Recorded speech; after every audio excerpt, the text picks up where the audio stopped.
All right.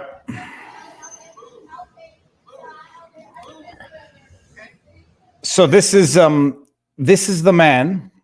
I don't know what his name is. He owns an art gallery. I think it's San Francisco. That's the man who is in the eye of the storm in today's caught on camera, a man at their probably at their lowest or at their worst of their life, and destroy, annihilate,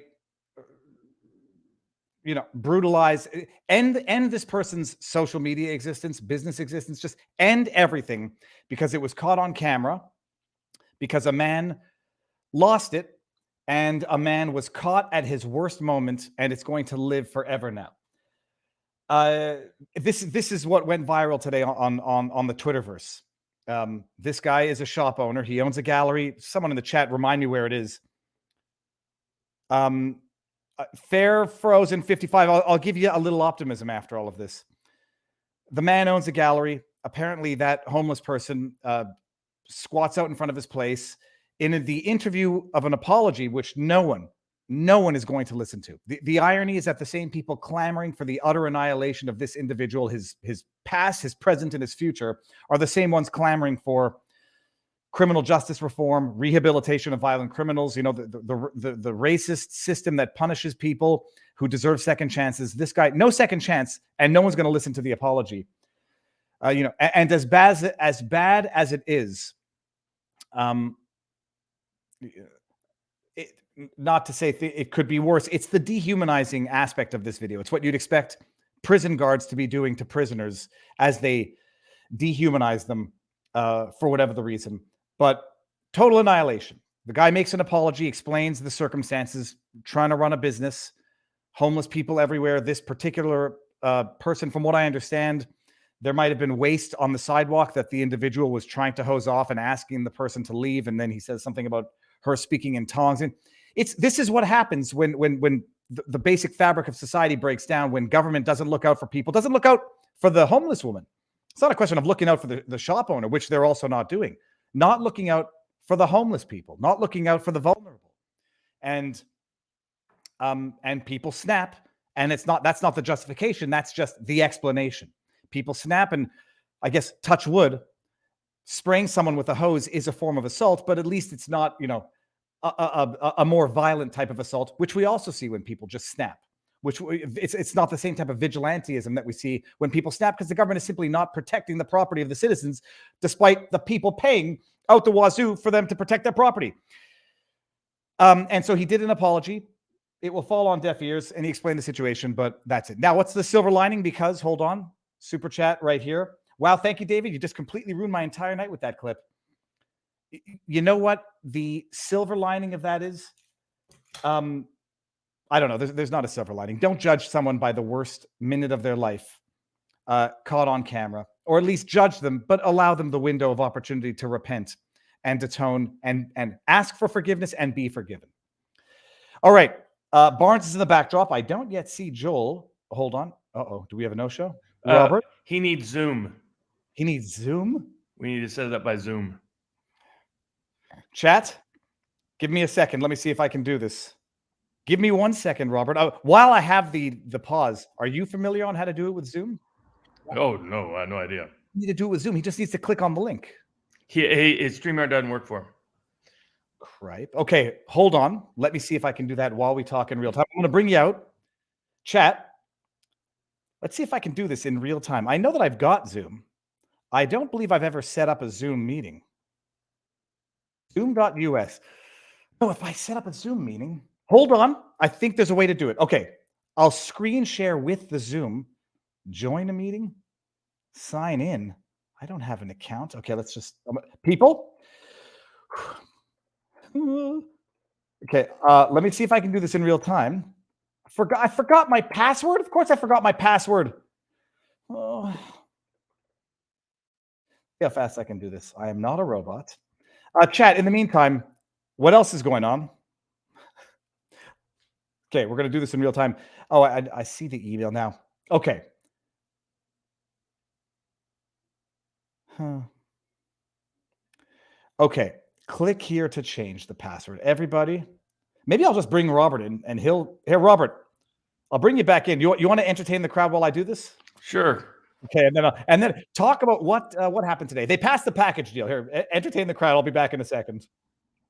Yeah, for those folks out there, our sidebar author tonight that we'll be talking to wrote a great book called "Everything I Want to Do Is Illegal," and it reflects sort of a broader. It connects to the Amos Miller case. It connects to a range of cases, which is the issue about who controls how we grow our own food and what we put in our own bodies. Does the government get to dictate the terms for that? Or do we get to determine that? And so he's been on the front line of a wide range of those issues. So that's the conversation that we're going to be having with Joel tonight, and about not only his book, but about a wide range of these connected topics connected there too. So just got to get the Zoom set up to make it all work and function smoothly, as the case may be. In the interim, I mean, some of the news today that was up in the Barnes brief at vivabarneslaw.locals.com concerned that there was some belief that what we talked about on Sunday has already come true by Wednesday, which is that, as we discussed on Sunday, it was my belief that they would in fact pass the rule reforms to the House committee, to the House rules, that they would in fact add the Freedom Caucus members to the Rules Committee, which has a major import on what legislation gets proposed, that they would democratize the House of Representatives so that ordinary House members could propose votes, could vacate the chair, could remove the speaker, could propose legislation, could propose amendments. All of those passed as well. Not only that, there was some skepticism out there that they would actually create the committees that were part of the negotiated outcome for Kevin McCarthy to get the votes that he needed to become Speaker. It was my prediction on Sunday that, in fact, those committees would, in fact, be formed. There was a lot of people who were skeptical, and understandably so, given the recent history of the House of Representatives. But both of those committees were formed. First, the big important committee, the Church Committee 2.0, to investigate the weaponization of the federal government for politicized purposes by the open lawfare by the Federal Bureau of Investigation, the Central Intelligence Agency, the National Security Agency, the Pentagon, and other aspects of the federal government. And that committee has now been formed. Jim Jordan will be the chairman of it. And in fact, it has its marching orders and its jurisdictional authority to move forward.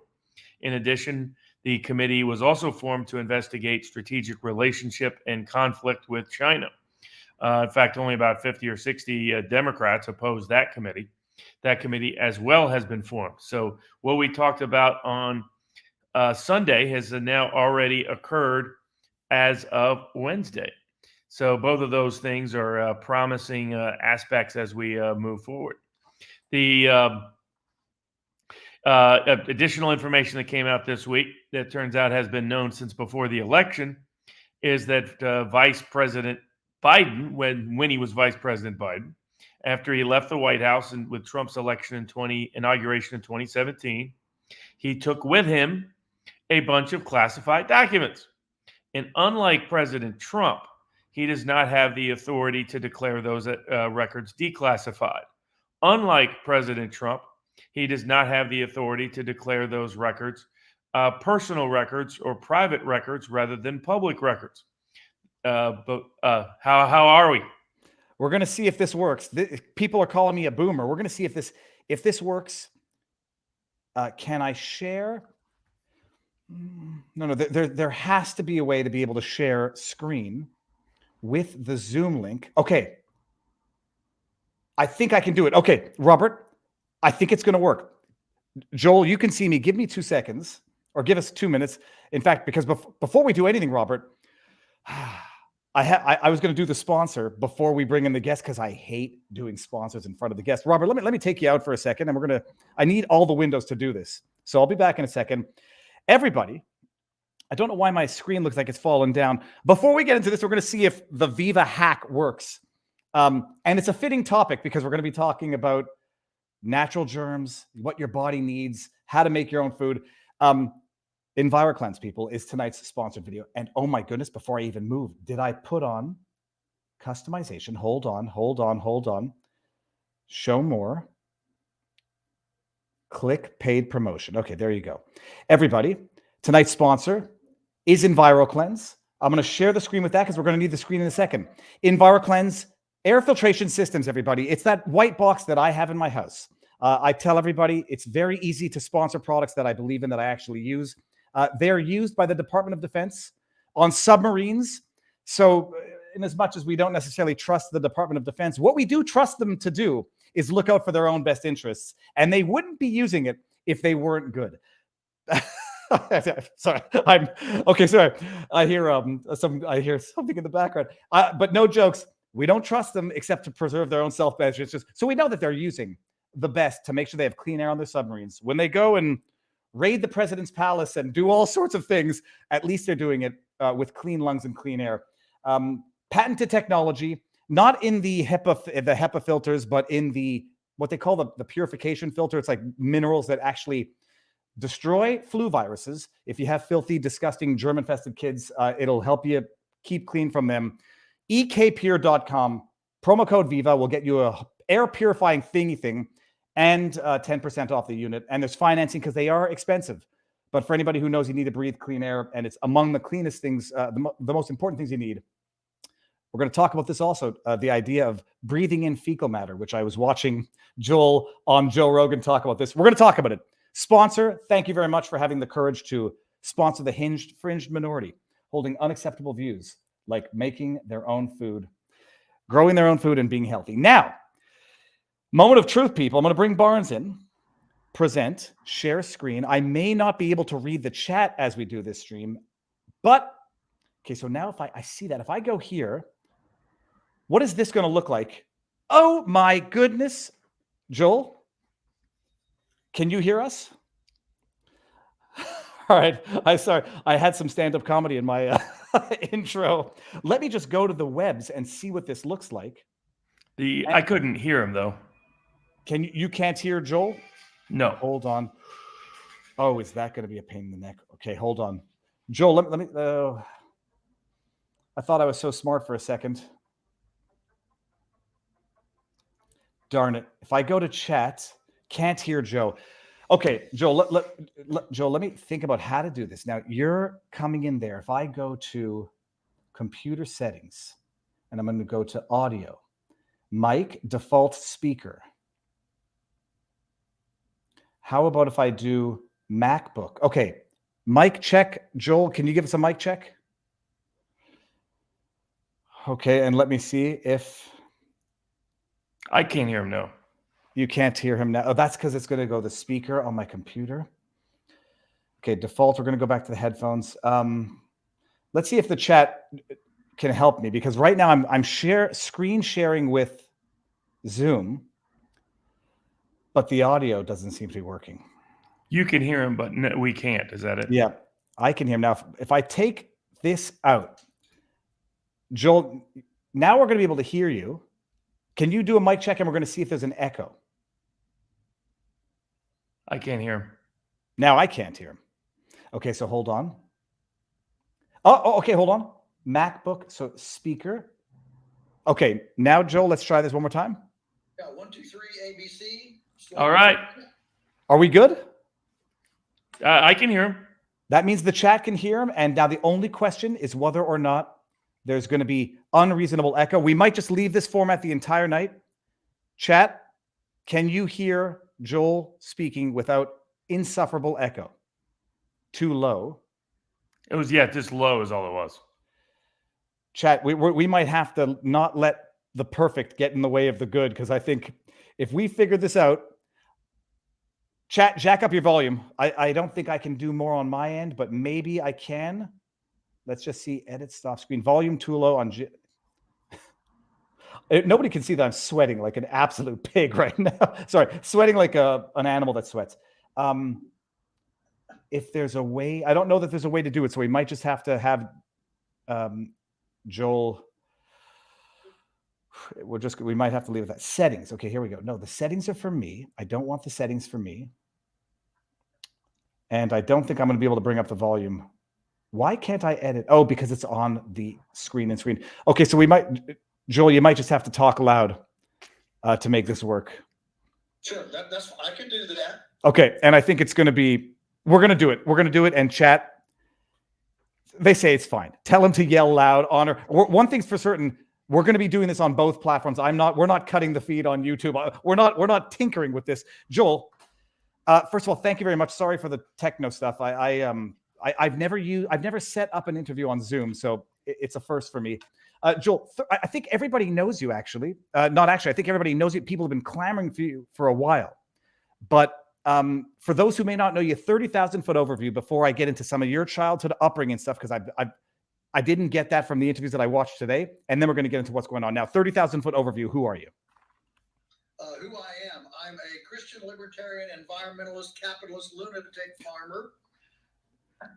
Our family co-owns Polyface Farms in Virginia's Shenandoah Valley, and we raise pastured livestock. So we have beef, pork, chicken, turkeys, rabbit, lamb, ducks, and we direct market everything to all around 10,000 families and numerous institutions. Everyone knows that I like this. I won't go too far because I don't want to get too far into the history, but born and raised, where are you from? Where are your parents from? How many generations American, and how did you get into this? Sure. So my parents were both Midwesterners. Mom grew up in Ohio. Dad grew up in Indiana. They met at Indiana University after Dad came back from World War II, flying airplanes in the Navy, World War II, and he always had a dream to go have a farm in a developing country. He saw the United States as already kind of, over the hill, whatever. And he was always the new place. And so he was looking at Central and Latin America as a new frontier, a new place to go and be an entrepreneur. And so he got on with Texas Oil Company as a bilingual accountant and went to Venezuela. And in 7 years was able to save up enough money to buy a 1,000-acre farm in the highlands of Venezuela. We began raising chickens, and 3 years into it, there was a junta, a coup d'état, and what happens when you have a junta like that? You have anarchy. What happens is scores that people want to settle that they would have never settled under normal conditions. Anarchy gives them license to settle those scores. And we had a lot of enemies because Dad took away the local chicken market from the local farmers because our chickens were clean and the Venezuelan chickens were dirty. And so the buyers were coming to Dad to buy, and he just consumed that local chicken market, and the other farmers thought we were doing witchcraft and voodoo to have these clean chickens, because that's the only way you can have clean chickens. And so when anarchy came, and we were basically, we fled the back doors. The machine guns came in the front door. They got their score settled. We lost them. He was 39. I was 4 when we left and lost everything. Came back to the United States Easter Sunday of 1961, and settled here in Virginia, not out in the Midwest where their families were from, because Dad's heart was still in Venezuela. He was there 12 years, loved the people, loved the culture, loved the language. He was truly, Venezuelanized, and he still hoped to go back when things settled. And so he wanted to be within a day's drive of the Venezuelan embassy in Washington, D.C., so that if things settled, we could get paperwork done quickly and get back to Venezuela. Well, of course, that never happened, but that's why we settled in Virginia and didn't go back to where, both of their families were in Ohio and Indiana. So your dad lost everything. You leave with nothing that you had. I mean, what's the monetary value? In as much as that matters, it's probably more psychologically damaging, but gone, everything. Yeah. Well, he was 39, owned this farm and put all his life savings in the land, and so lost all of that. I mean, we brought back a couple barrels. We had a couple little tools and some clothes, but pretty much everything was gone. And did you get into? I remember when I hit 39 and thought, if everything was taken away from me tomorrow, would I start over? And I'm one of those that the older I get, the more appreciation I have for Dad's tenacity, perseverance, and faithfulness in that kind of situation. So I actually spoke Spanish before I spoke English, as a very little child.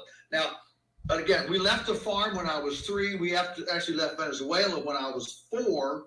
So I actually don't remember the farm, because we stayed another year in the country as Dad he met with, the Interior Minister, the Department of Defense, the Department of Treasury, the Department of Commerce. He met with all the, the federal, commissioners in Caracas, trying to get protection to stay. But, things were so out of kilter, out of hand, that we couldn't have gotten protection. So now looking back on it now, our family, while it was devastating to Dad, I don't think he ever got over it, and died young. He died at 66. So he had a lot of stress there that I think he never shared with us. Our family, looking back, we realized that was a blessing, because if we had stayed and been very successful, we'd have still lost it under either Chavez or Maduro, and we wouldn't want to be in Venezuela today. And so, we count that as good. We got stopped in the embryonic stage, not after we had, been successful. And what I was told to back off my mic because to balance out the mics. So your dad was a farmer. What did you study? Because I've been watching you all day, and I didn't get your education, but you're incredibly educated or well informed on things beyond what one would typically understand as the scope of farming. What did you study? So I was an English major, and so I learned to read. I am a voracious reader, and so I read. Well, you can see the bookshelf behind me. I'm a voracious reader. And throughout high school and college, I was on the debate team, the intercollegiate interscholastic debate team, and so enjoyed research, enjoyed the two sides of an issue, and that has stood me well, I think, today, because unlike some of my farming friends that are in the ecological farming movement who demonize Monsanto and demonize the opposition. I don't. I think, well, I don't agree with what they do, but I don't think that anybody that I disagree with is evil intended. I think they're sincere intended. I think they're very wrong, but I don't impugn their intentions. And I think debate helped me to do that, because you go to a tournament, you have a topic, and you debate affirmative 3 rounds and negative 3 rounds. So you debated both sides of the issue, and I think that has helped me to make more bridges than barriers, and it's been good. Now, how did you get into farming yourself? So we came to this farm in 1961, and it was a gully rock pile. It was the cheapest farm in the region because it had been so abused. I mean, there was no soil here. There were gullies. We measured one gully 16 feet deep. That'd be 5 meters from, if you're on metric, 5 meters from from bottom to top. That's a deep gully. That's a big cavern, and so we started back in 1961, and Dad, I remember so I was 4.5, 5 years old, early memories, and I remember experts coming. Dad got these experts. Some were government experts, some were private experts, and his question was, how do I make a living on this little farm? We were and every single piece of advice was plant corn, use chemicals, build silos, plow more, graze the forest. It was all that. And my grandfather, my dad's grandfather, was a charter subscriber to Rodale's Organic Gardening and Farming magazine when it first came out in 1948. And he, up in Indiana, he always had this great big compost pile. He had an octagonal chicken house, and he was quite a tinkerer and had, walking garden sprinkler and had this beautiful garden. And so a lot of people don't realize how recent the whole chemical juggernaut is. It really gained steam after World War II with all the stockpiles of leftover nitrogen, potassium, and phosphorus that were used for making bombs. So NPK fertilization got a real, jump start from the war, from the defense spending war effort to mine it, market it, stockpile it, and of course farmers, right post World War II, many of them had sons that they had lost or gotten injured in the war, and so here are all these farmers looking forward to the second generation coming back and being a second pair of hands on the farm, and they don't have them. And so I'm pretty gentle on old grandpa there. You being in the same position in 1947, 48. You're expecting your sons to come home from the war and help you on the farm. They don't come home, but somebody comes along and you've shoveled all your life. All you've done is shovel. And somebody comes along with a little bag and says, you don't have to shovel anymore. You can just put this little bag on and it'll grow, it'll grow stuff. And you and I being in the same position, we might have done the same thing. And so be gentle on the old guy. But my grandfather, not being a farmer, he was more a suburban, large-scale gardener. He had like a quarter-acre garden, which is a big garden.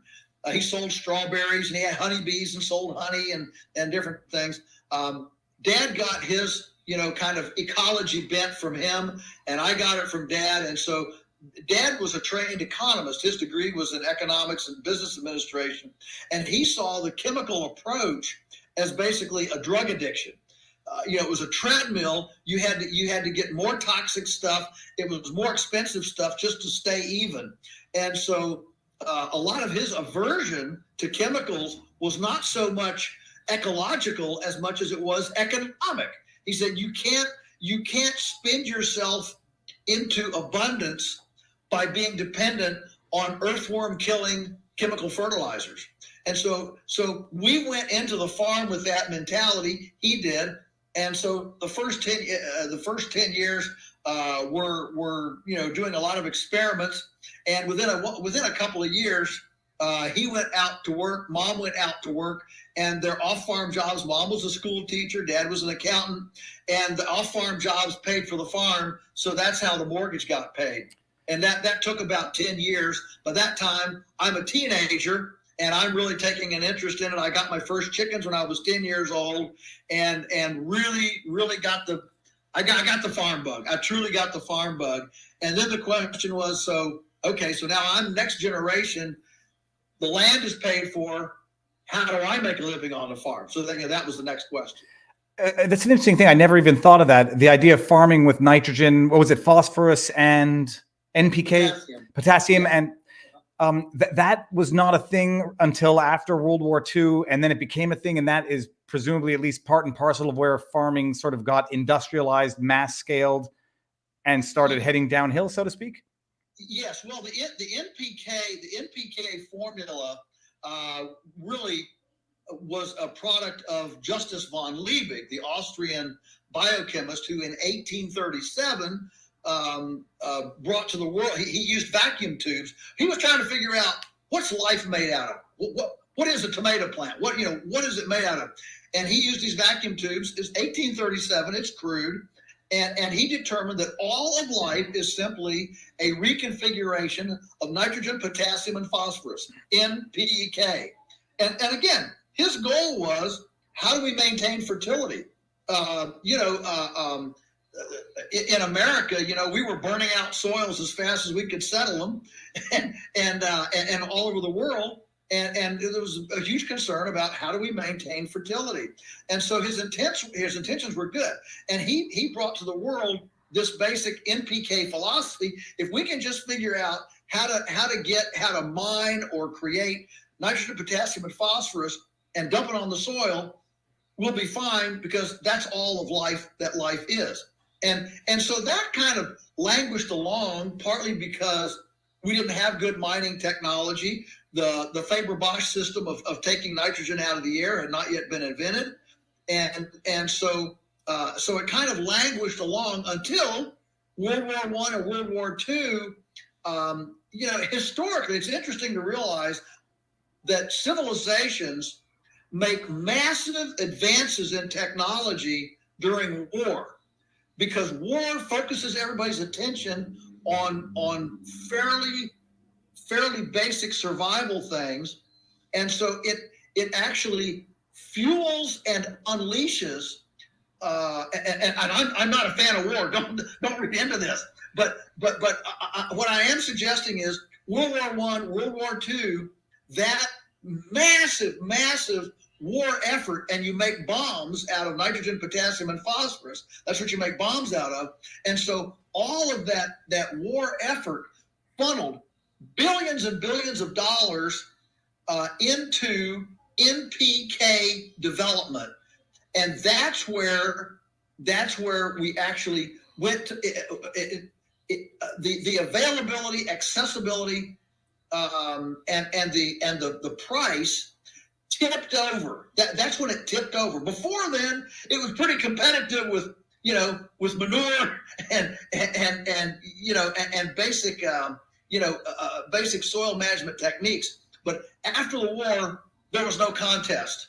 And what's interesting to me is that in 1943, Sir Albert Howard, whose career was in India, he developed, over his career from 1920 to 1940, he developed the scientific aerobic composting process and brought it to the world in 1943.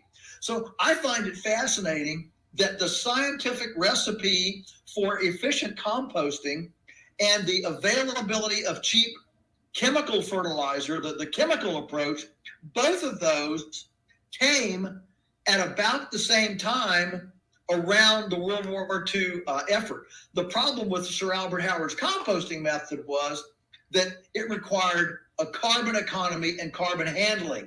And we did not yet have the infrastructure and the equipment to efficiently handle carbon. But we did have equipment to efficiently handle bags of NPK. So NPK won the day, and it wasn't for another 15 to 20 years until front-end loaders, black plastic pipe, chainsaws, chippers, and all the infrastructure to make efficient carbon economies work till about 1960, until all that finally came together. But that 15 to 20 year head start with chemical NPK gave if you were having a race, it gave like a 2-lap head start to NPK. And now, of course, the biological approach spins circles around the chemical NPK. But our land grant colleges, the U.S., I call it the U.S. the agri-industrial complex, all of that is still fueled by the NPK mentality. And they just don't realize that biology is going to win the day. And I mean, can you explain for people sort of, if you went to a local grocery store and you got your USDA approved, labeled, inspected meat, how much, or any other, or other food products, how much chemicals are in there, from fertilizer to preservatives, before it got sent out? That, like, most Americans seem unaware of how much chemicals are in our food today that weren't, say, a century ago. Yeah, it's almost immeasurable. I mean, obviously you have the chemical fertilizer, but then you have, of course, the herbicides, pesticides, insecticides, fungicides. For cattle, you've got grubicides, parasiticides. All right. I mean, remember, CIDE is the Latin suffix for death. And so I want you to realize that all of these things that I've just described are all death. They're all about death. And so anyway, you have all that. Then today, this has all progressed even to the point of highly processed food. 70% of the food Americans eat is processed. And processed food, typically the whole idea of processed food is to stabilize it and maintain its texture and freshness basically indefinitely. And so what you have is you have dead food that is stabilized, emulsified, texturized, and for taste and appearance with food colorings, all this sort of thing, with generally recognized as safe GRAS materials that the government agencies don't even know what the materials are, because it's all the companies are supposed to check up on all of it. And so the amount of foreign material and unpronounceables is just beyond comprehension. I'm kind of with Michael Pollan, who's the writer that wrote he wrote Omnivore's Dilemma, and he says that we probably shouldn't eat any food that wasn't available before 1900. Like 1900 was kind of a tip over point, and I kind of agree with that. If it wasn't available in 1900, it probably is suspect. And we can all be thankful that hot dogs were introduced at the 1890 World Fair. So they just squeaked in, right there under the deadline of the 1900. Well, sausages. I mean, the hot dogs are just sausages, which is using over the leftover meat. But actually, flesh one thing out, because I think I know the answer to some extent. But processed, like we say the word processed foods, I imagine Twinkies. But when it comes to like meats, farm products, which are processed that you might not understand as being processed, what are we describing? What are we understanding by that term as to when something goes from unprocessed to processed? I think that, when it goes from unprocessed to processed is when you start adding ingredients to it. So if you get a pork chop, it's just pork, okay? But as soon as you turn that pork chop into a stable TV dinner, that label is going to have everything from salt to monosodium glutamate, which is a taste enhancer. It helps to maintain flavor. You start getting all of these things. So unprocessed material is just that. It's single. It's a tomato. It's an apple. It's an orange. It's a T-bone steak. It is a single ingredient thing. But as soon as you start stabilizing, increasing shelf life, for example, milk out of a cow. Milk out of a cow is milk out of a cow. But when you ultra pasteurize it for shelf stability, so that it can stand ambient room temperature for 6 months without going sour, that's a highly processed product. And processing is what kills a lot of the enzymes, kills a lot of the nutrition, and creates a lot of the stabilizing additives that are necessary to maintain shelf life. Can you describe for folks, if this is a question from our live chat at vivabarneslaw.locals.com. If I was to be here in Tennessee, say, decide I'm going to have a little farm, give me a cow, make some steak, and let's say some folks up in New York think, hey, they've had the steak once upon a time and thought, hey, you make really good steak from your cows. How easy is it for me to just chop up the steak, butcher it, and send it and ship it to them for sale? Set up a little website, say, hey, if you want the Barnes famous T-bone, here's how you can order it. Can I just set that up and do it? Or what kind of how hard is it to do that these days? Oh boy, that's a real thread there that you've just opened up, uh, and so in the United States you cannot sell amenable meats. What that is, beef, pork, lamb, goat. You cannot sell meat unless it is inspected, and so it has to have a USDA inspection sticker on that package. And so you can't just butcher that animal in your backyard, cut out the T-bone steaks and send them to your friend in New York. I mean, you can send them free, but your friend can't buy them. Now that's the great hypocrisy of the whole, food safety laws, is that you can give it away. Well, if it was really hazardous, you shouldn't be able to give it away either. And so there's nothing about exchanging money that suddenly turns a pork chop or a T-bone. You mentioned T-bone steak, that suddenly turns a T-bone steak from hazardous or from benign or healthy to hazardous just because you've exchanged money. So that's the great hypocrisy of our food safety laws. They have nothing to do with food safety. What they have to do with is controlling market access to limit competition. Now, nobody in the inspection service will admit that. They'll all say, "Oh, we have to do this to protect people from getting bad food," but that is, again, that is patently untrue, because they're perfectly happy for you to give it away.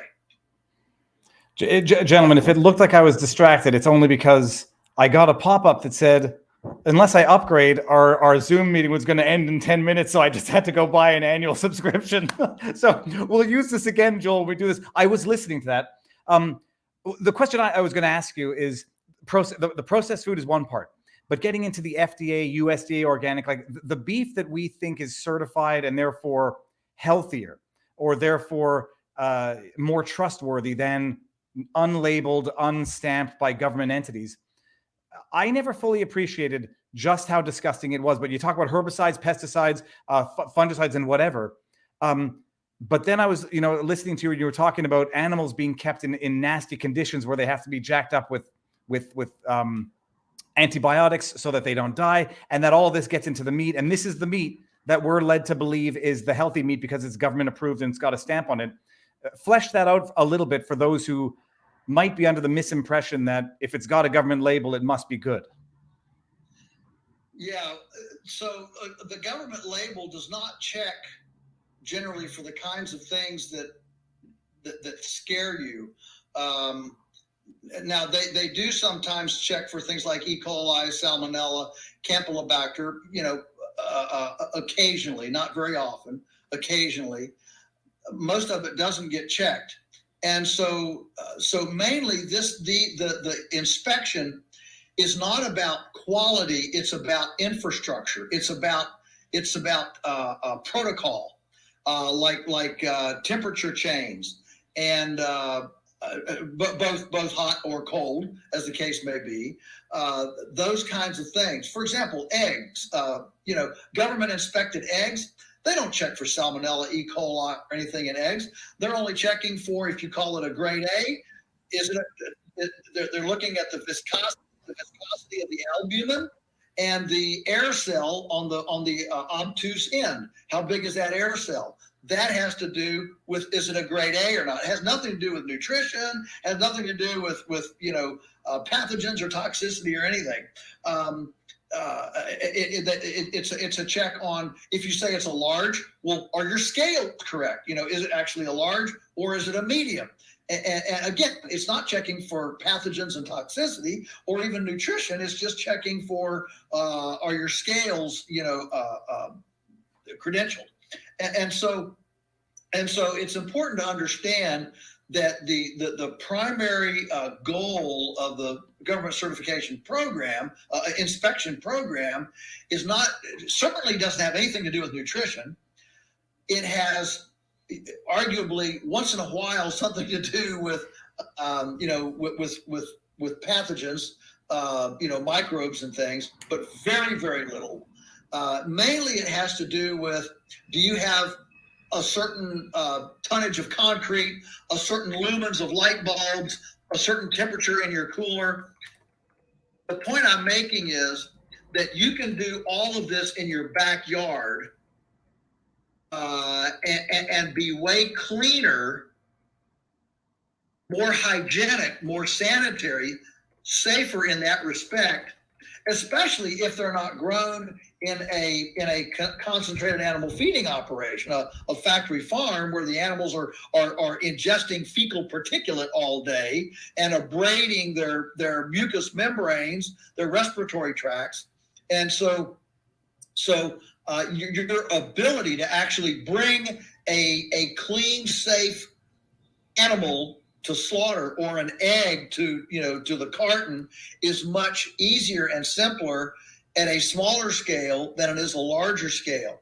But the problem with the inspection services is that it's very prejudicial against small scale producers, and it is concessionary toward large scale producers, which is inherently unfair in the marketplace. It is inherently wrong to have any regulation that is easier to comply with if you're big than if you're small. That is a scale prejudicial regulation that is inherently marginalizing to smaller competitors, which are the key to market competition, to holding the feet of to holding the big guys' feet to the fire, to entry level entrepreneurs, and to localized neighborhood friendly places.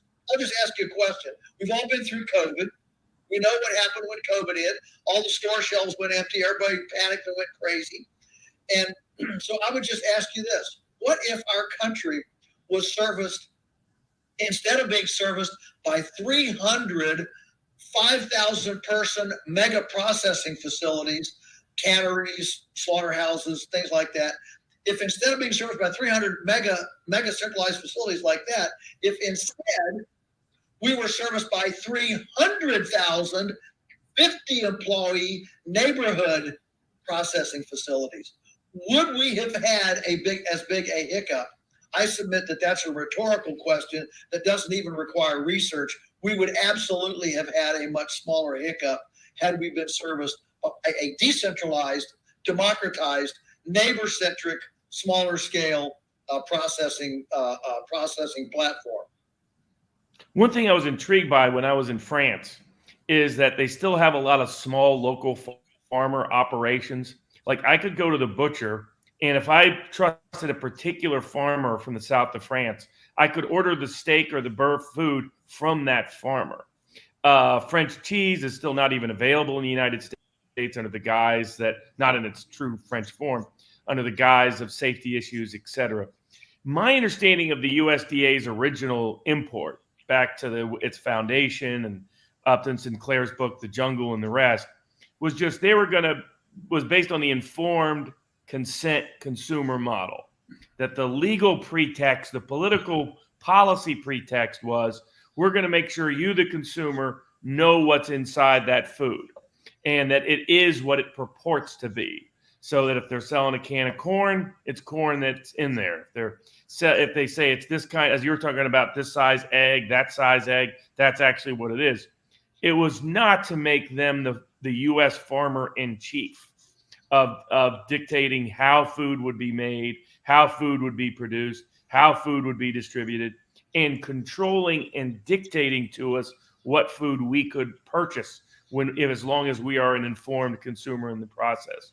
How much in your professional experience as a farmer have you seen? It seems like with the Amos Miller case and other cases, we're seeing an aggressive effort by the U.S. Department of Agriculture to usurp its authority to now tell us what we can eat. That it's no longer about informed consent. It's not about what I want to put in my body. It's about what the U.S. government says should go into my body. What are your thoughts on that? Well, I wrote a book, written several books, and one of the titles is "Everything I Want to Do is Illegal," and it documents the battles that we've had on this very front that you're describing.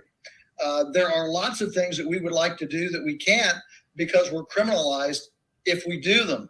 And of course, making homemade bologna or charcuterie and selling it to a neighbor, that's illegal. So yes, you are exactly right. These regulations that started, we could argue whether they were good or bad when they started, but all the road to hell is paved with good intentions, and so these regulations started, like you said. But they have gradually morphed into,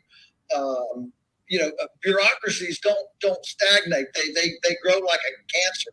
They grow like a cancer on society. And so what's happened is the number of regulations have just continued to escalate. And I would suggest that the paranoia. I heard a phrase yesterday for the first time, and I'm trying to use it so I'll remember it. A lady used the term fear porn, like fear pornography. She said, "We live in a time of fear pornography. We're peddling fear porn like it's the latest fad." And so what happens is what happened. Here's what happened. The regulation of the food supply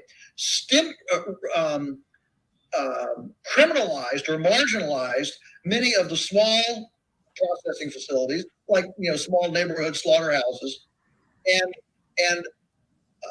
made concessionary abilities to the big guys. And so over the course of time, the food system has become more and more centralized and more opaque. So the butcher, the baker, and the candlestick maker of yesteryear scaled up, and today they're behind razor wire and guard towers. Well, what happens in a civilization when opaqueness comes into the marketplace, you have ignorance. What's going on behind that razor wire fence? What's going on in those opaque buildings? The butcher, baker, and candlestick maker of yesteryear were village scale. They lived in their shops. They went to church with everybody. Their kids played soccer with everybody else.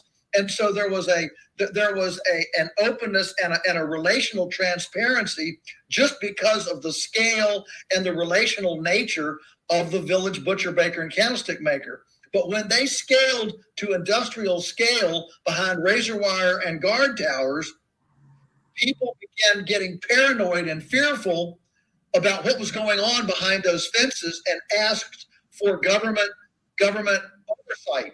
We need somebody to for that fence on our behalf to tell us if it's okay or not. That's the rationale here. But what happened was that the regulatory bureaucrats and the industry got cozy. You know this. I mean, the revolving door. It's the famous revolving door. The industry, they all go to the same school. They drink the same Kool-Aid. They go to the same parties. They all play golf together. And so you have this coziness between the big regulators and the big industry.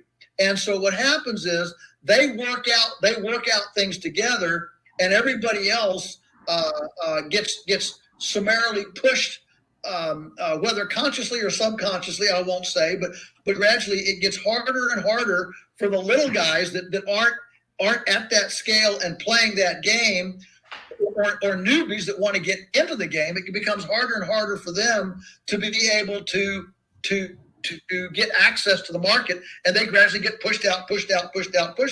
Now, what's exciting now is that with the internet and with the democratization of information and the ability to self-audit, we now can have an Uberized food system. And so I promote, we need an Uberized food system, an Airbnb food system.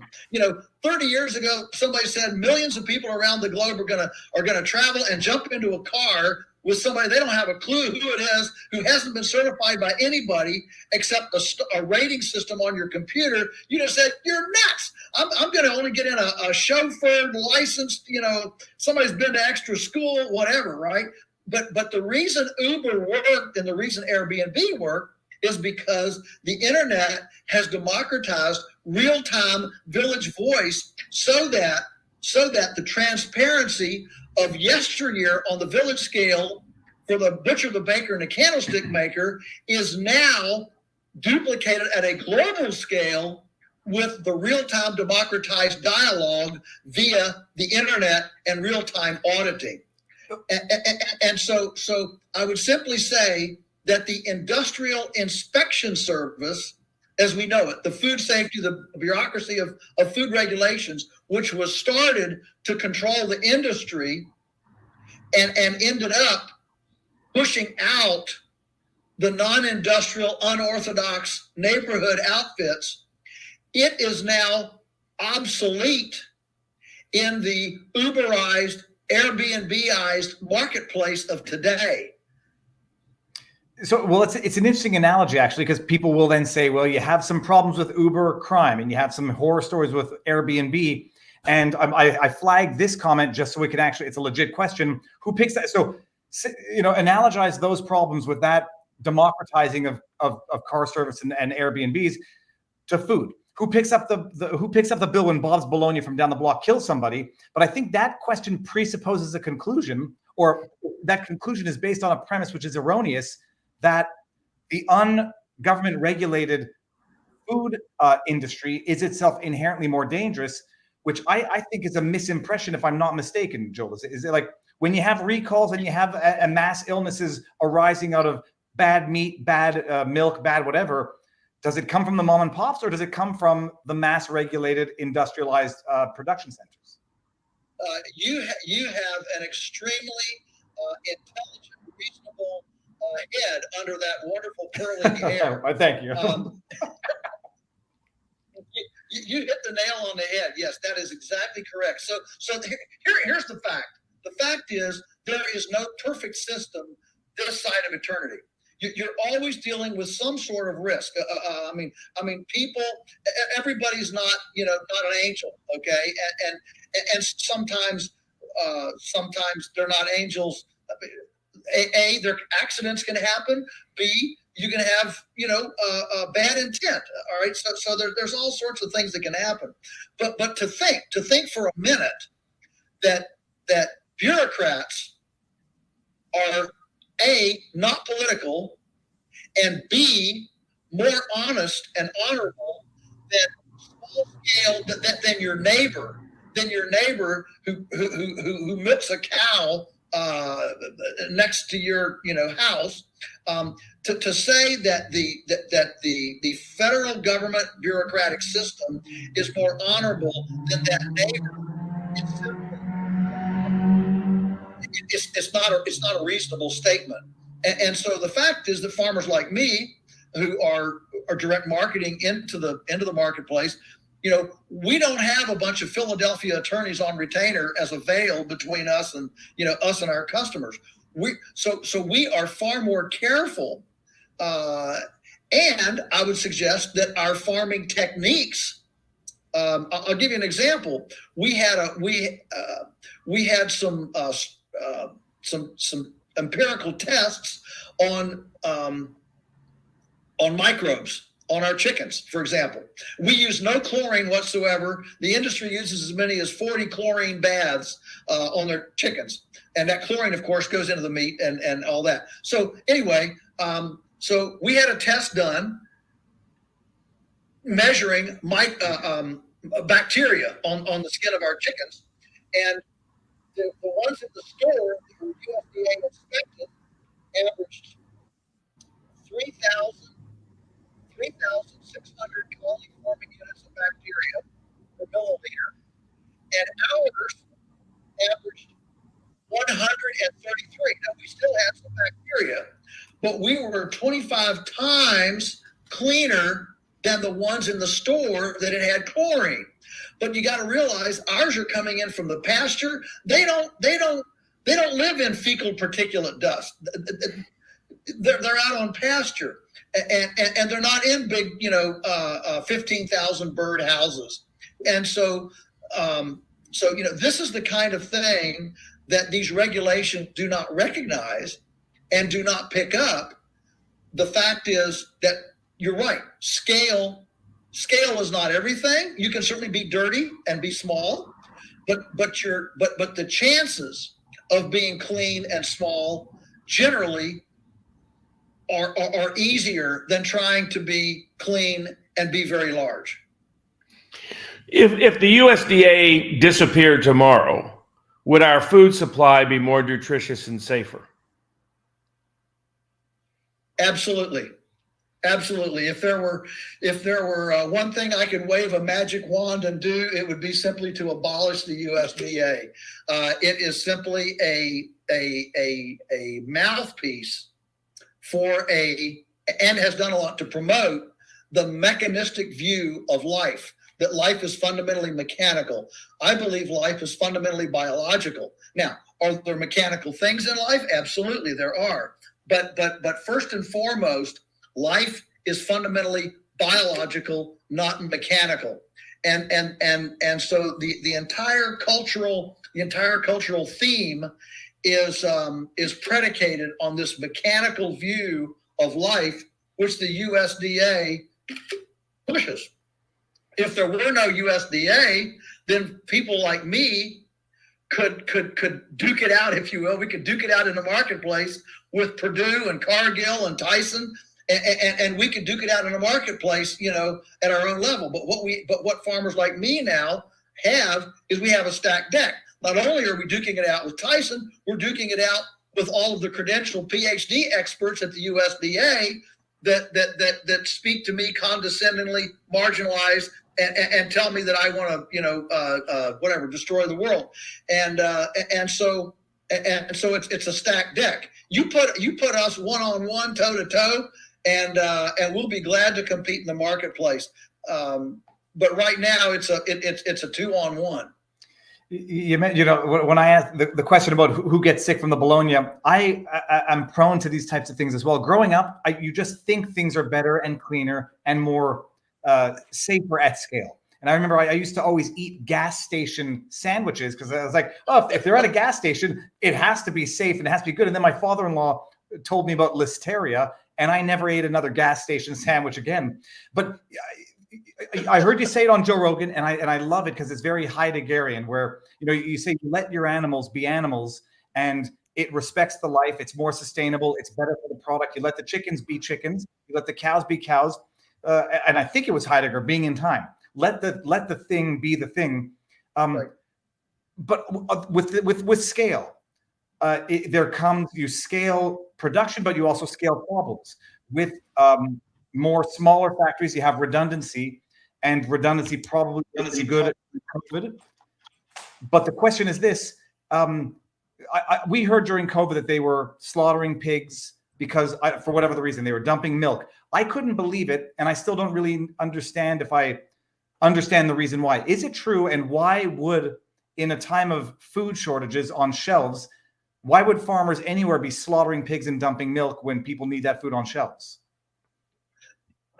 What a great question.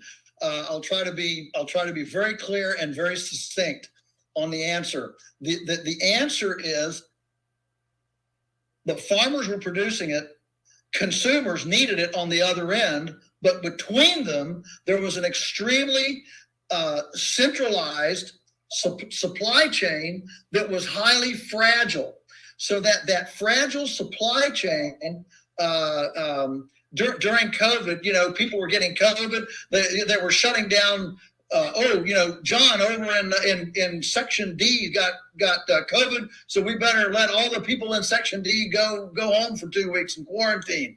And so the larger the facility, the more vulnerable it was to the fragility or to the the attack of COVID. All right, and I don't want to get into a big debate about what I'm not going to go down that rabbit hole. But my point is that when you're in a disruptive place, when you're trying to navigate rocky shoals, you don't want to be in an aircraft carrier. You want to be in a speedboat. And so when you put 5,000 people in a dark, damp, cool place, pay them very little, treat them like dirt, in a time of disruptive immunological breakdown, you don't want to be large. You don't want to be an aircraft carrier. You want to be a little speedboat. And so people like us, nothing happened here. Nobody got sick. We just went on about our business. It was no problem. So what happened was that you have these pigs and milk and stuff going into these processing facilities that are humongous. The processing facility has to shut down for a few days or quarantine everybody for a few days. They can't function. And so you've got all this stuff coming in a pipeline. Well, milk, you can't say, cows, would you just not give any milk here for 2 weeks till we can get this figured out? The cow's going to give milk, right?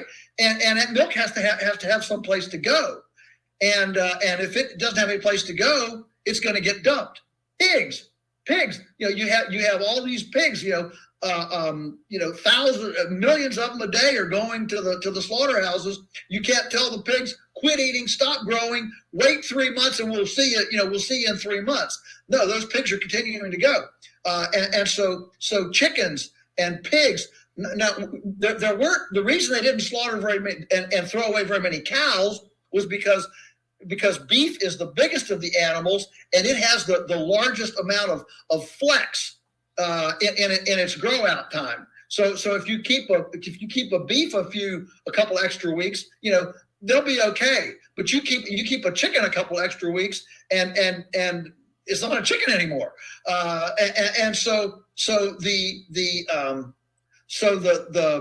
the problem was not the farmer, it wasn't the consumer, it was the middle, the supply, the processing chain, and it was exacerbated because that processing chain is centralized and huge outfits as opposed to decentralized and smaller outfits. And so those aircraft carriers got stuck up on the rocks, ripped holes in their sides, and showed the fragility. So, what's fascinating now is that we're seeing brand new terminology within the supply chain. It used to be just in time. Everything was just in time inventory, just in time. You know what it is now? It's just in case. So we have people trying to stockpile in case there are disruptions in the supply chain. And of course, we've grown up for all of our lives hearing efficiency. Now guess what the word is? The word is resiliency, because people realize if we're not first resilient, we don't have anything to be efficient about. Efficiency can only come after resiliency. And so that was the fact that we had an efficient, fragile, centralized chain of custody between the farmer and the consumer is what broke down. And that's why, yes, we dumped milk, we slaughtered chickens, turkeys, pigs by the millions were just thrown away, incinerated, landfilled, thrown away during that very critical time. The first time I had raw milk was I represented the Stuvey family of the Altadena dairy farming operation out in California, and they had many long fights over raw milk. And when I got my mother had always said it's great. The first time I got a chance to drink it, I told the Stuveys they could just pay me in the future with just deliveries of raw milk because of how fresh and how great it was. Can you describe for people? I mean, the degree of it's been like a continuous battle now for the better part of a couple of decades, simply to drink milk the way we've been drinking milk for centuries. That now has been so strictly prohibited and precluded. What is your take on the entire sort of raw milk legal process and the attempts to effectively ban it, and the successful efforts to some degree of people being able to fight back and be able to allow people to purchase what they want and to put in their bodies what they choose? Oh, there again is such a great issue. So of course I'm a raw milk drinker. I grew up on raw milk. I still drink raw milk. I I mean, it's not illegal. I can't buy raw milk, but I can buy a portion of a herd. So I have a herd share from a guy up the road, and we get our raw milk from a herd share. And you're right, it is like ambrosia. I mean, there's nothing like raw milk. Where things went south was in the late 1800s, from about 1870 to 1920. We had urbanization. Urbanization went through the roof during the early industrial revolution. People left farms, went to the cities, went to the factories, started manufacturing, and all that migration from country to city was ahead of the infrastructure necessary to metabolize that many people living on top of each other. And so you had cities with outhouses, open sewers, no pipes, no refrigeration, lack of water. People, bathed one day every 2 weeks. And the two main food industries that require refrigeration and are liquid are beer and milk. And so those had to be situated in the urban centers because it couldn't be transported. It's heavy to transport. You can't, liquid is heavy. And before automobiles, when you're transporting it with, mules and horse trailers, you couldn't take it very far. And so as these urban sectors built up, you had these breweries situated in the city. And they had a byproduct waste called distillers' grains. Distillers' grains were the fermented leftovers of the beer making. Well, so what are we going to do with that? Well, we can't afford to transport it anywhere. So let's hook up a dairy next to the brewery. We'll feed the dairy cows the distillers' grains. It's called swill, and these were called swill dairies. And when you feed an herbivore that distillers' grains and swill, it makes acidosis within the rumen and creates concentrations of pathogenic microbes that the cow would never have otherwise. And so the problem with milk, tuberculosis and all the things that were alleged to be in milk, those things were a very short period of time, about a 50-year period of time during early urbanization prior to sanitary piping, indoor plumbing, refrigeration, stainless steel, and all those kinds of things that were all a part of making a hygienic urban living experience. Well, it was so milk can be obviously misraised, mishandled, that sort of thing, like it was done in these swill dairies. So the easy thing to do was to just say, let's just cook it, kill all the pathogens, and then it'll be safe to drink. The problem is when you cook it, you lose half of the nutrition. It completely changes. Now it's a processed product, right? It's a cooked. It doesn't have all of its natural enzymes, fatty acids, and nutritive ratios in it, and so it's not good. And you've killed a lot of the natural pathogen fighting microbes that are there to protect it, so that it doesn't make you sick. And so that's how this whole thing came about. But it's like once there's a regulation, you can never turn the clock back. By the 1940s and 50s, well, we had refrigeration, we had stainless steel. We understood the danger of swill dairies, and so the dairies and the breweries separated, and it was a different ball game, but the regulations remained the same, and that 50-year history of potential hazard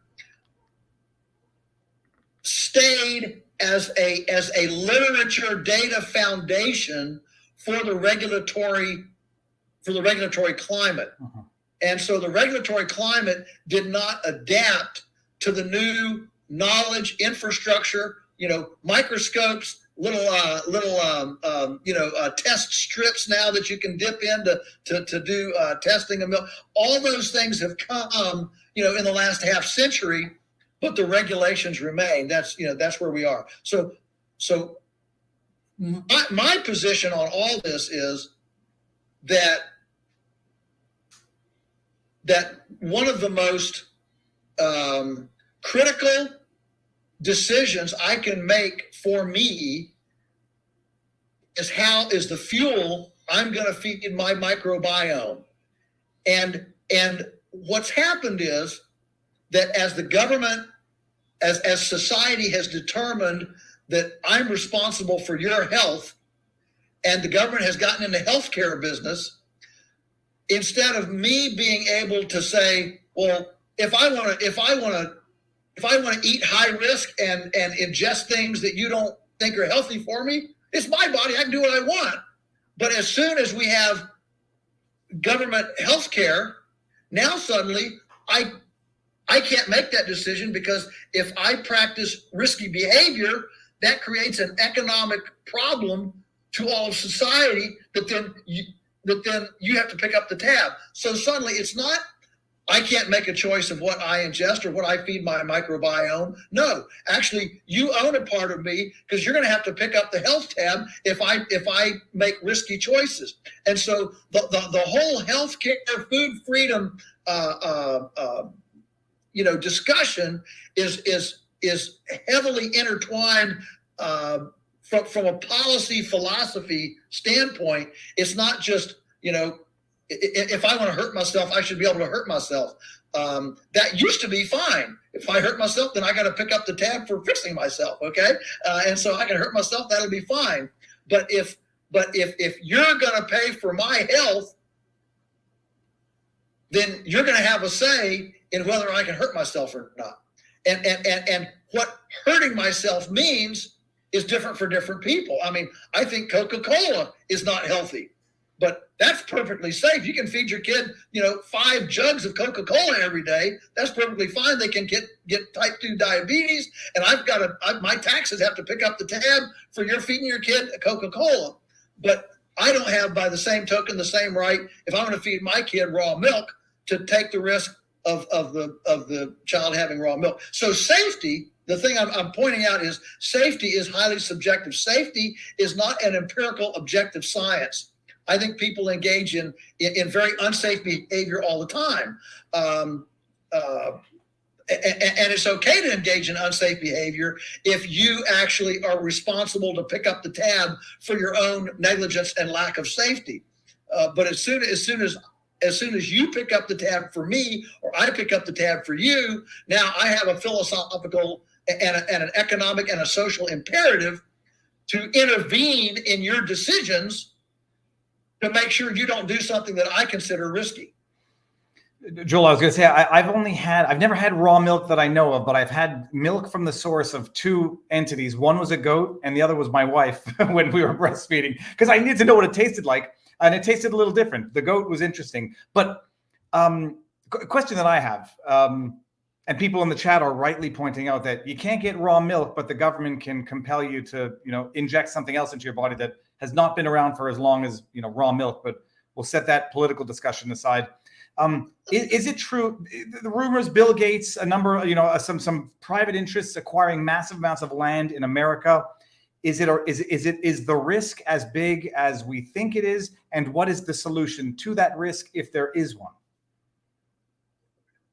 I try to stay a little bit, separated from things that I can't influence. And so, Bill Gates now owns 280,000. I mean, he's buying land all the time. And of course, he's heavily invested in fake meat and in pseudo, lab grown material, which, by the way, requires a lot of antibiotics injected into the solution to kill competing microbes. So, here we are trying to take antibiotics out of livestock agriculture. A lot of awareness about that, but here we are promoting fake meats and lab-grown stuff that requires antibiotics to destroy the competing microbes for the strata that they're trying to make. It's insane. So the question is, is it real? Yes, it's real. And I don't know I mean, there's a lot of land, and so I'm not ready to panic over it. But when you ask what's the solution, well, the solution is to free up entrepreneurial farmers to be able to access their communities with their food. I call it what we need is a food emancipation proclamation. Right now, our food system is enslaved to these capricious, nefarious, regulatory requirements that don't actually measure anything that's important, and deny people like me access to the marketplace. And so if we actually unleash the entrepreneurial spirit of farmers that wanted to participate in the marketplace, we would have a safer food supply, we would have a more affordable food supply, and we would have a more abundant food supply within the marketplace. And so instead of seeing too many people think that the answer is some sort of additional agency, a tax subsidy, let's help these poor people, let's help these. No. Just quit fighting me. Just unleash me. Give me some freedom, and we'll compete very well. Thank you very much. What do you think about various right to farm, right to grow, some of that legislation like in Maine and some other places that people are proposing? How much could that be part of a solution? Yeah, well, the right to farm and the right to grow laws are primarily what have been put in by the industrial food sector, because industrial farms stink to high heavens, and they're noisy, they're dusty, and they're unsightly. And so the right to farm laws were put in to protect farmers from the nuisance suits of city people who move into the country and say, man, I don't like that stinky farm, I'm going to sue them. And then the farm gets embroiled in a bunch of litigation and all that. So basically, if you farm the way the conventional orthodoxy says is an acceptable way to farm, then you don't have to worry about being sued by nuisance suits. So that's fine as far as it goes. But what we need is a right to sell from the farm, because basically the right to farm bills laws are essential. I call them right to stink up the neighborhood laws. That's fine, but what we really need are, like in Maine, they've started the food sovereignty laws, and where a locality says, you know what, in our locality, if you and your neighbor want to get together and trade money for quiche or money for bologna or money for raw milk, we're not gonna get involved in that.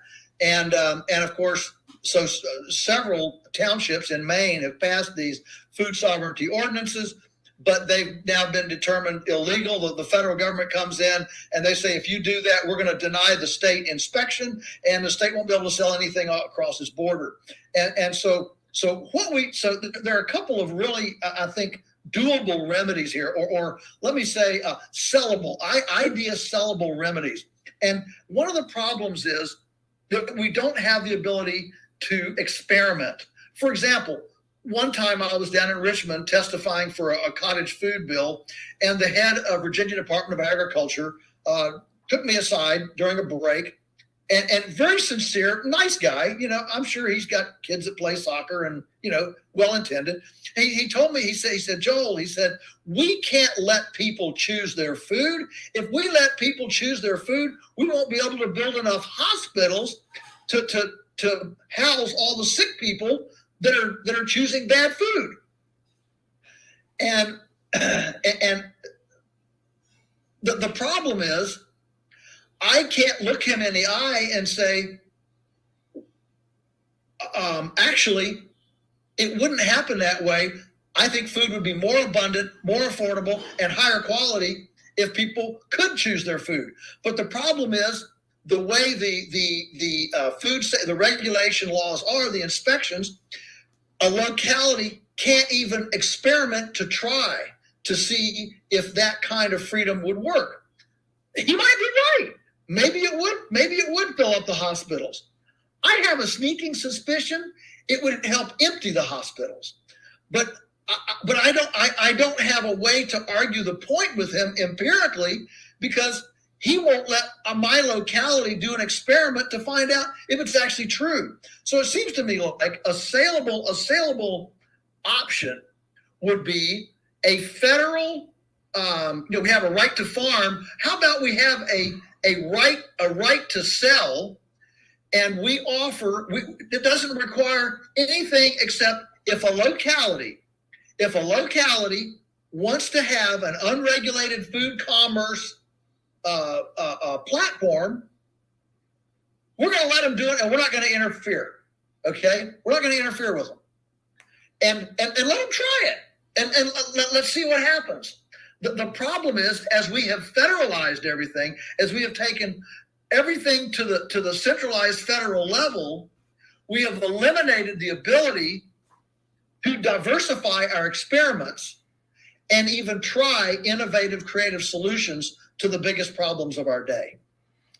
Joel, everyone in the chat's going to realize there's some benefits to being my wife and letting me drink milk from the source from time to time. She had a couple of questions, Joel. She said she wants to know what type of meat we should buy, because we buy most labels say no antibiotics, no hormones, and we're not allowed apparently growing chickens. We're not allowed having a chicken coop here. So what can people do locally? But more importantly, like, what should people look for before I ask you what are the big problems and what are the big solutions? But what should people look for when buying meat?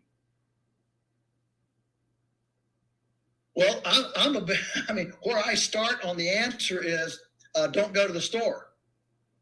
You're going to circumvent the store. You're going to go outside the store. You're going to find your local sources. And now today there are thousands and thousands of farmers doing grass finished, compost grown, non-chemical approaches in all the different livestock. There are lots of them, and so generally you're not going to find authenticity in the supermarket. Now, you might find it in a little specialty gourmet shop, a little specialty butcher shop, that sort of thing. Absolutely, you can find it there. In fact, we supply a couple of those in the area, but generally you're going to find it. You're going to find it outside the conventional supermarket channels. It's another whole discussion as to why that is. Just realize that, again, the big centralized supermarkets are in cahoots with the regulators, the industrial food system, and they're all fraternity. It's a fraternity of ideas and a fraternity of protocol. And so to get the real stuff, you have to go. You have to start looking outside the system. Mm-hmm. You've described something called open farming. Could you describe that for folks? Open farming? Yeah. I'm not sure what I mean by open farming. You have like if somebody wanted to come by, take it from you, having a farm. Here we have an open door philosophy here. Anyone can come visit the farm 24/7, 365 from anywhere in the world, unannounced, and see anything they want to while they're here. That's our open door policy, and we believe that buys us the credibility in the idea marketplace to be able to push for the kind of liberty, freedom, libertarian ideas, the choice, the freedom to choose among consenting adults. We want the government out of our bedrooms. We want the government out of our womb, but we don't have a problem with the government being in our mouth, and I suggest that's as important a personal decision as anything. And so So in a day when consenting adults are seeking a choice in many areas of their life, let's extend that choice to the most intimate thing we do, and that is feeding our microbiome. That's just a good, consistent thing. So on our own farm, so when I say that kind, and people say, "Oh no, but there might be dirty farmers. Oh no, somebody might get sick. There might be bad food." Yes, that's certainly a possibility.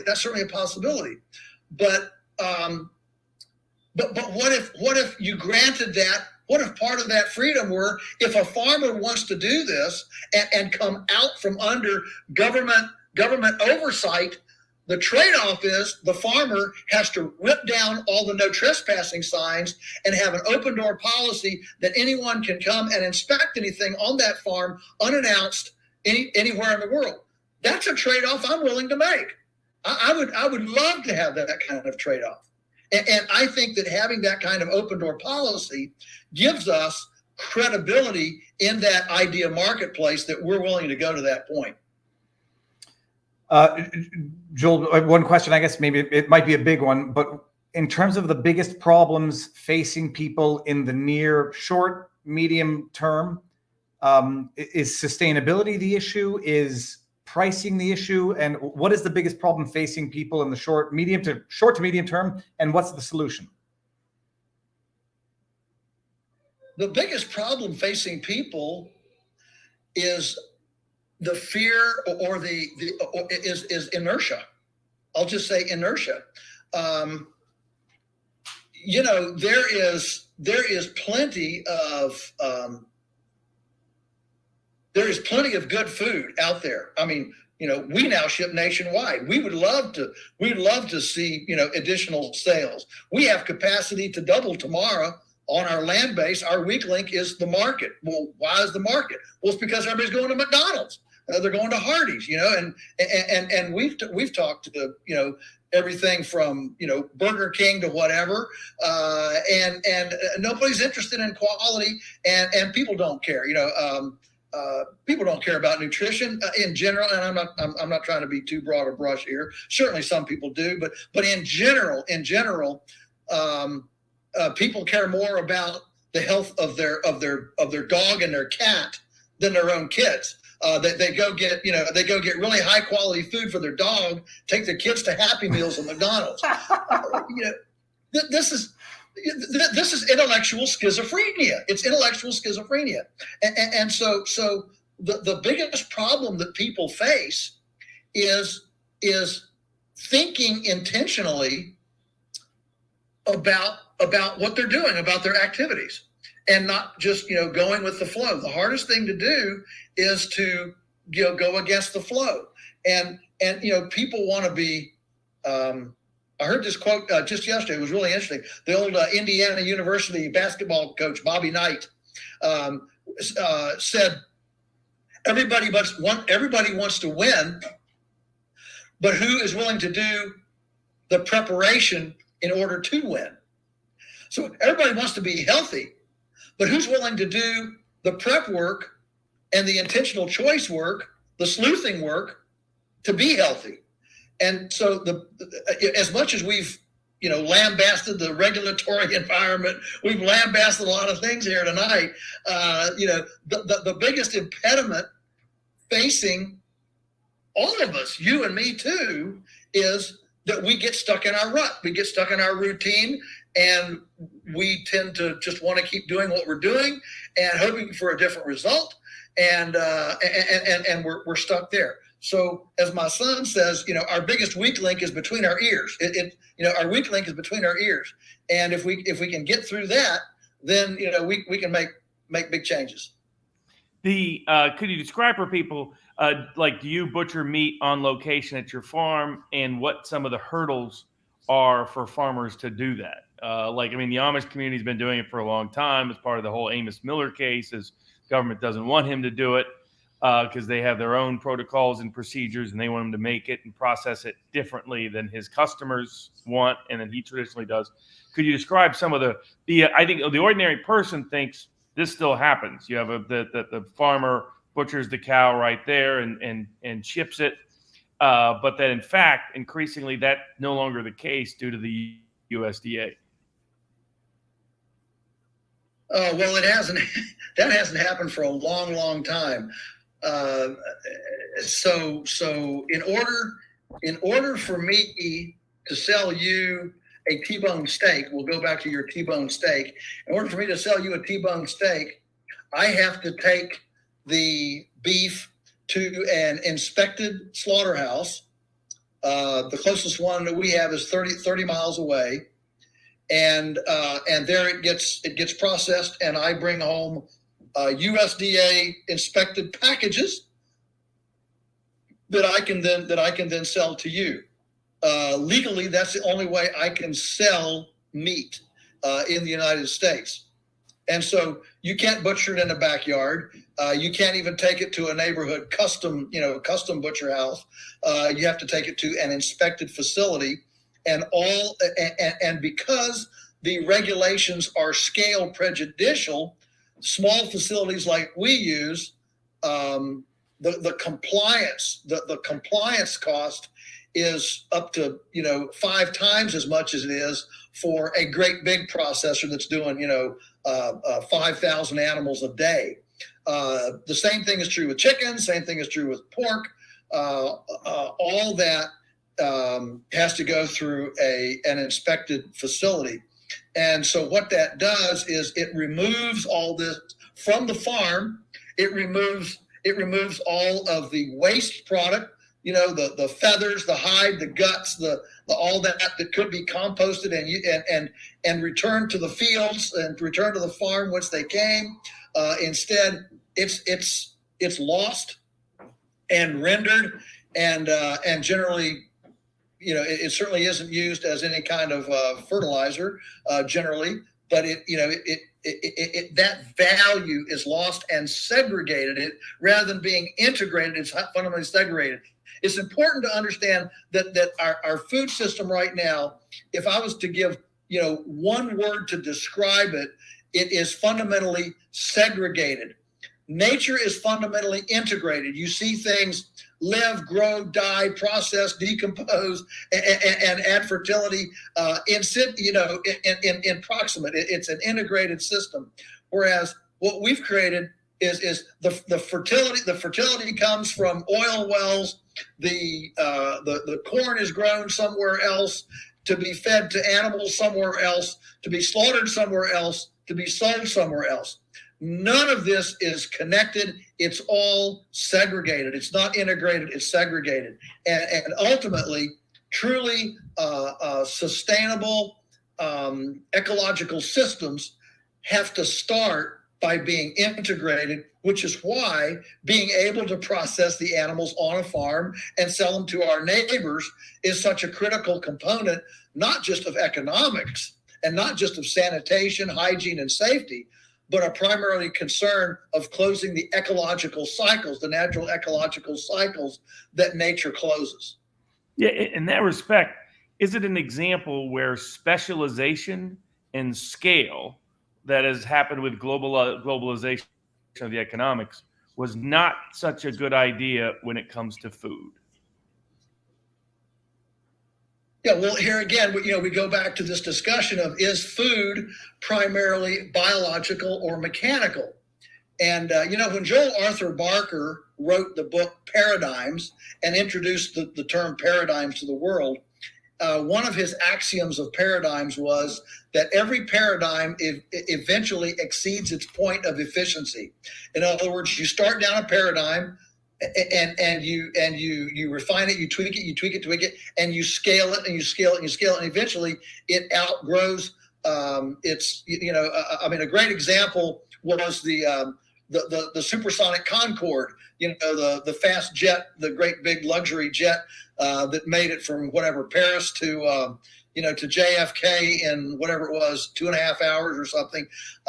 That's a perfect example of something becoming too big, too fast. It was too expensive, and the stodgy old 747 is actually a much more efficient thing to run. That's an example of a paradigm exceeding its efficiency. And so So yes, you're right. The specialization and the scale, viewing food as fundamentally a mechanical thing rather than a biological thing, viewed food as a factory. We got inputs going in the back door. We got outputs coming out the front door. It's a flow through thing. But nature isn't flow through. Nature is not linear. Nature is cyclical. Nature makes circles. It doesn't do linear. And the factory does linear. Raw ingredients in the front, out finished out the back. So that's manufacturing. That's inanimate objects. E.F. Schumacher wrote about this in Small is Beautiful, and he pointed out that living things have a spontaneity. John Eichard, the professor emeritus of University of Missouri, it was a ag economist, and he points out that the foundations of industry are specialization, simplification, routinization, and mechanization. 4 pillars. But life is completely opposite these. Life is not simple, it's complex. It's not specialized, it's diverse. It's not routine, it's dynamic. It's not mechanical, it's biological. And so in all 4 respects, food, which is fundamentally life, is fundamentally different than non-living things. And you can't just because it works in mechanics, make it work in life. In mechanics, if your wheel bearing goes out in your car, you can stop. You can stop, and you can ask it forgiveness. You can give it a squirt of oil. You can apologize. You can do all sorts of things. When you get in that car, that you can say, "Oh, you need to rest a while. I'll rest you." Or you're stressed. Okay, but you get in that car, and that wheel bearing is not going to be healed. But when it comes to life, we can say an unfit word and ask for apology, and it can be healed. We can skin our hands, and the skin heals up and comes over and heals. The fundamental difference between living things and non-living things is living things can heal, non-living things can't. That is about as fundamentally as basic as I can get, and why you can't simply transpose inanimate manufacturing principle to animate living biology.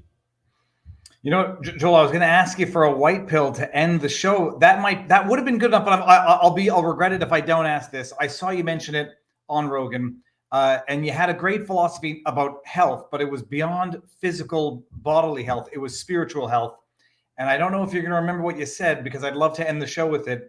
But the idea of being healthy, sleeping well, and forgiveness. If you could leave us with that, a white pill for people. And I think a lot of people are inspired based on reading the chat that, Rox Damery says, this is motivational, but give us the closing white pill, physical health, spiritual health, and what your key and trick and recommendation is for it. Yeah. So, wow, that's a pretty big pill. I would say that that a lot of your soul level satisfaction, contentment, enjoyment in life comes from sacred mission driven activity, and if you have sacred mission driven activity, it gives you a true north. It gives you a true north to go. So many people are struggling with resentment, vengeance, all that sort of thing. And I would just say that if we wanted to make a list of things we can be frustrated and angry about, we can make a pretty good list. Any of us can make a pretty good list. But the key to life enjoyment, happiness, and satisfaction is to take that anger and frustration and turn it on itself and say, what's the opposite of this? What can I do to change this so that when everybody else is hopeless and helpless, I can offer hope and help? And so instead of being negative, we become positive. Instead of seeing the dark, we see the light. And as we develop that sacred mission going toward that light and that hope and that help, what happens is that we find purpose. We find purpose-driven activity, and we're so caught up in positive, purpose-driven activity that we don't have time to dwell on fear porn, hopelessness, anger, and frustration, because it gets overridden by the fact that we're making progress in being a hope and a help. And can you tell people where people can find your farm, where people can find the content you produce? You mentioned your great book, Everything I Want to Do is Illegal, one of the greatest titles of all books ever. Can you describe where people can find some of that, your farm and other content? Sure. Well, our website is polyfacefarms.com. Just, put in Poly, it'll probably pop up. Polyfacefarms.com. We're in the Shenandoah Valley of Virginia. We do numerous gatherings, health summits, farm tours, seminars, biofert seminar. I mean, we've got lots of things going on. Jump on the website. If you want to catch me at one of my speaking engagements, I travel widely and speak. My speaking schedule's on there. You can come and visit the farm. We do hayride tours all during the season. Not now, it's in the winter, but during the summer we do that.